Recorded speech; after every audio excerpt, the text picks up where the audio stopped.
Hello বন্ধুরা, বিকেলবেলা এই গরমে আপনারা অবশ্যই আম খাবেন। অনেক প্রচুর পরিমাণ ভিটামিন, এবং এই গরমে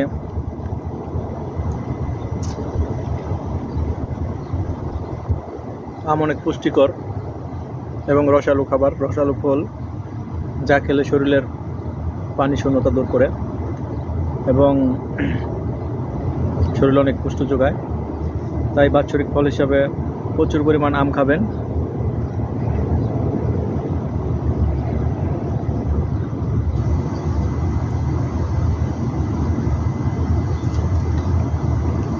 অলরেডি বাজারে আম এসেছে, নতুন আম, হিমসাগর, লক্ষণভোগ।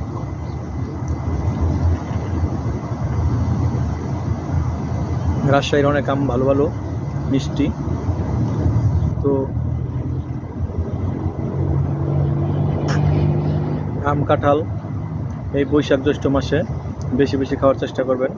প্রাকৃতিক ফল, প্রচুর পরিমাণ ভিটামিন। সবাইকে ধন্যবাদ।